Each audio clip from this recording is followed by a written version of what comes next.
जय जगन्नाथ दर्शक बंधु आपण मानक ओडिया नववर्ष एवं पणा संक्रांतिर हार्दिक अभिनंदन सहित अनेक अनेक शुभकामना। दर्शक बंधु आम ओडिया वर्षरे बा ओडिया बा हिंदू पर्व रे आमर महाविषुव संक्रांति दिन को नववर्ष माना जाए। यही दिन ठुर आमर पांजी गणना होता है एवं पंजिका अनुसार समस्त प्रकार पर्वपर्वाणी करा जाए। यही दिन ठुर पंजिका आरंभ होता है एवं नूतन पांजी पठन भी होता है। पांजी पढ़ापी स्वतंत्र भाव में पंजीकारक मैंने आसती भगवत घरे बसिक पांजी पाठ होता है, जहाँद्वारा कि समस्ते ग्रामवासी ठार आरंभ कर सबू लोक मैंने सेठार उपस्थित रही पांजी शुअती ए वर्षर कौन कौन सब रही।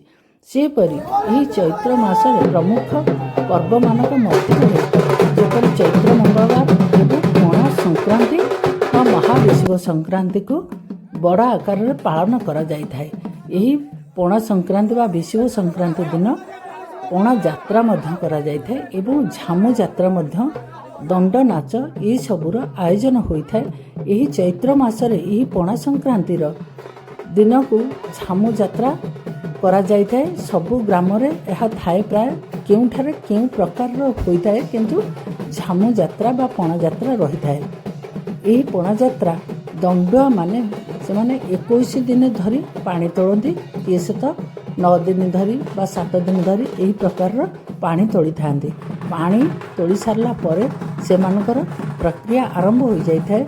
से मानकर सेथिरे रही थाए प्रत्येक दिन जो मैंने जचंगिया व मानसिक रखि थांती तांको द्वार मानक जाती दंड पूजा पाई एवं तांको मानसिक अर्थ रे जो पानी दंड घर को से डाकी थांती तार पूजा अर्चना पाई प्रत्येक द्वार को जाई थांती जो माने ही मानसिक करके डाकी थांती।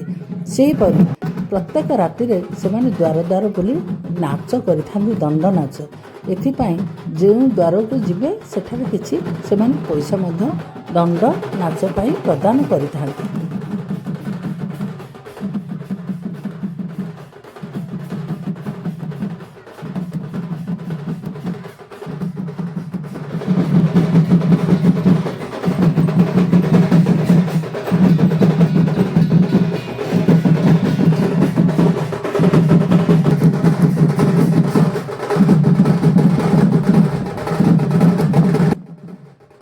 यही 21 दिन पालन मध्य से माने सबुदिन गाधे जाती एवं मानसिक रखि द्वार मानक भोग खाया जाती एवं रात आसिक से माने गोटे वक्त खाई मंदिर रे बसवास करते।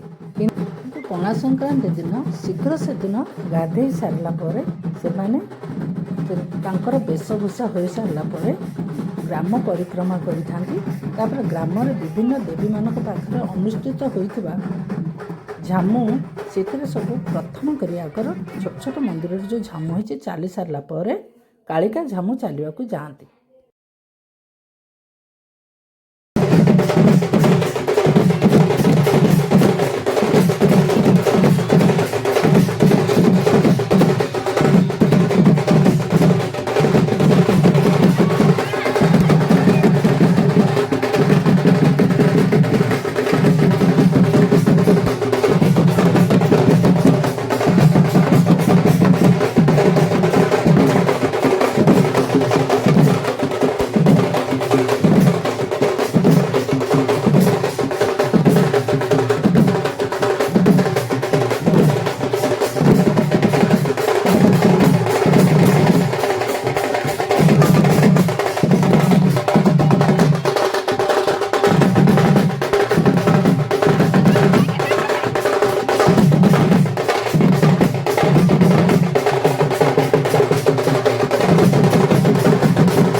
ग्राम परिक्रमा कर सारला परे सब छोट छोट मंदिर रे माँ को मंदिर रे झामु होता है। से झामु प्रथम सरी सारला परे तापर बड़ झामु जहाँकि कालिका मंदिर पाखरे अनुष्ठित होता है। से सबू कालिसी मैंने ଯେପରି ଚଣ୍ଡୀଙ୍କର କାଳିଶୀ ଅଲଗା, ଜାଗେଶ୍ୱରୀଙ୍କର କାଳିଶୀ ଅଲଗା, ମା କାଳୀଙ୍କର କାଳିଶୀ ଅଲଗା, ସବୁ କାଳିଶୀମାନେ ମିଳିତ ଆକାରରେ ସବୁ ଝାମୁରେ ସେମାନେ ଉପସ୍ଥିତ ରହି ଯେଉଁ ଝାମୁ ହୋଇଥାଏ ସେଥିରେ ସମସ୍ତେ ଚାଲିଥାନ୍ତି ଏବଂ ତାପରେ ପରିଶେଷରେ ସେମାନେ କାଳିକା ଝାମୁ ପାଖକୁ ଆସିଥାନ୍ତି। ସବୁ କାଳିଶୀମାନେ କାଳିକା ଝାମୁରେ ସମସ୍ତେ ଚାଲନ୍ତି ଏବଂ ସେଠାରେ ବିଭିନ୍ନ ପ୍ରକାରର ପଣା ମଧ୍ୟ ପ୍ରସ୍ତୁତ ହୋଇଥାଏ। ଯେଉଁ ଲୋକମାନେ ଜମା ହୋଇଥାନ୍ତି ସେମାନଙ୍କୁ ମଧ୍ୟ ପଣା ବଣ୍ଟନ କରାଯାଇଥାଏ ଏବଂ ଏହି ଯାତ୍ରା ପ୍ରାୟ ଘଣ୍ଟେ ବା 1.5 ଘଣ୍ଟା ବ୍ୟାପୀ ଚାଲିଥାଏ କାଳିକା ମନ୍ଦିରରେ। ତାପରେ ପୂଜା ସରିଲା ପରେ ବା ଆମର ଝାମୁ ଚାଲି ସାରିଲା ପରେ ସେଠାର ସେଇ ପୂଜା ସେଇଠାରେ ସମାପ୍ତ ହୋଇଥାଏ ଏବଂ ଯେଉଁ ପଣା ହୋଇଥାଏ ମନ୍ଦିର ଦ୍ୱାରରେ ଯେଉଁ ପଣା ହୋଇଥାଏ, ଯେଉଁ ସବୁ ଦର୍ଶକ ଯାଇଥାନ୍ତି ଯେଉଁମାନେ ଚାହିଁବେ ସେମାନେ ସମସ୍ତେ ପଣା ପିଇକରି ଘରକୁ ଫେରିଥାନ୍ତି। ଏହି ଝାମୁ ଯାତ୍ରା ସମୟରେ ମା କାଳିକା ବା ଜାଗେଶ୍ୱରୀ ଯେତେବେଳେ ଗ୍ରାମ ପରିକ୍ରମା କରିଥାନ୍ତି ସେ ସମୟରେ ମଧ୍ୟ ବହୁତ ଗୁହାରିଆ ପଡ଼ିଥାନ୍ତି।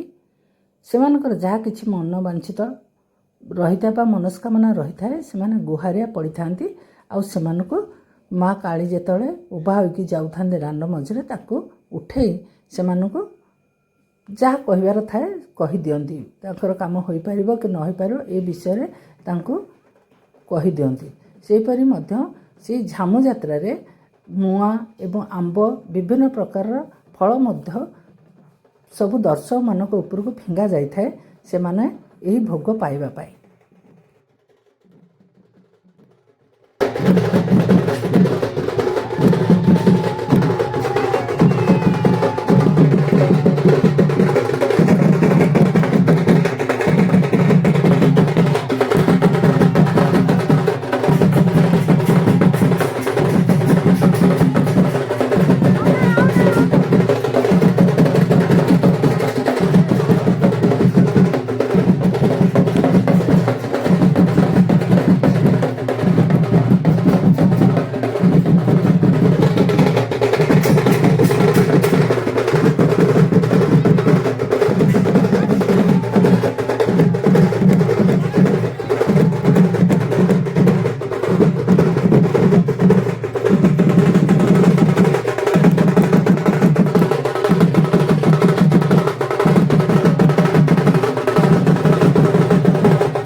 ଏହିପରି ପଣା ଯାତ୍ରା ଅନୁଷ୍ଠିତ ହୋଇଥାଏ ଏବଂ କାଳିଶୀମାନେ ଏବଂ ଦଣ୍ଡୁଆମାନେ ସମସ୍ତେ ଝାମୁରେ ଚାଲିଥାନ୍ତି। ରାତ୍ରିକୁ ଏହି ପଣା ସଂକ୍ରାନ୍ତିରେ ନାଚ ଗୀତ ସବୁ ସମାରୋହ ଭାବରେ ଏହି ଯାତ୍ରାକୁ ଏହି ମହାବିଷୁବ ସଂକ୍ରାନ୍ତିରେ ସମାପନ କରାଯାଇଥାଏ। ତା ପରଦିନ ମଣିଆ ମା ଶୁଦ୍ଧହର ହୋଇଥାଏ ଏବଂ ଏଥିରେ ମଧ୍ୟ ଗାଁ ଦାଣ୍ଡରେ ବୁଲି ବାଜା ବଜେଇ ସେମାନଙ୍କର କିଛି ଚାଉଳ ପଇସା ଆଦାୟ କରି ରାତ୍ରିକୁ ସେମାନେ ଭୋଜି କରିଥାନ୍ତି। ଦର୍ଶକ ବନ୍ଧୁ, ଆପଣମାନଙ୍କୁ ଭିଡ଼ିଓଟି କିପରି ଲାଗିଲା? ଯଦି ଭଲ ଲାଗିଥାଏ ନିଶ୍ଚିତ ଭାବରେ ଆପଣ ଲାଇକ୍ କରିବେ, କମେଣ୍ଟ କରିବେ ଏବଂ ସବସ୍କ୍ରାଇବ୍ କରିବେ ଏବଂ କମେଣ୍ଟ ବକ୍ସରେ ଜୟ ମା କାଳୀ ଲେଖିବାକୁ ଭୁଲିବେ ନାହିଁ। ତେଣୁ ଆଜିର ଭିଡ଼ିଓଟିକୁ ଏଇଠାରେ ମୁଁ ସମାପ୍ତ କରୁଛି। ପୁଣି ଆପଣମାନଙ୍କ ଦେଖାହେବ ଆଉ ଏକ ନୂଆ ଭିଡ଼ିଓରେ। ଓଡ଼ିଆ ନବବର୍ଷ ପାଇଁ ଆପଣମାନଙ୍କୁ ମୋର ଅନେକ ଅନେକ ଶୁଭେଚ୍ଛା।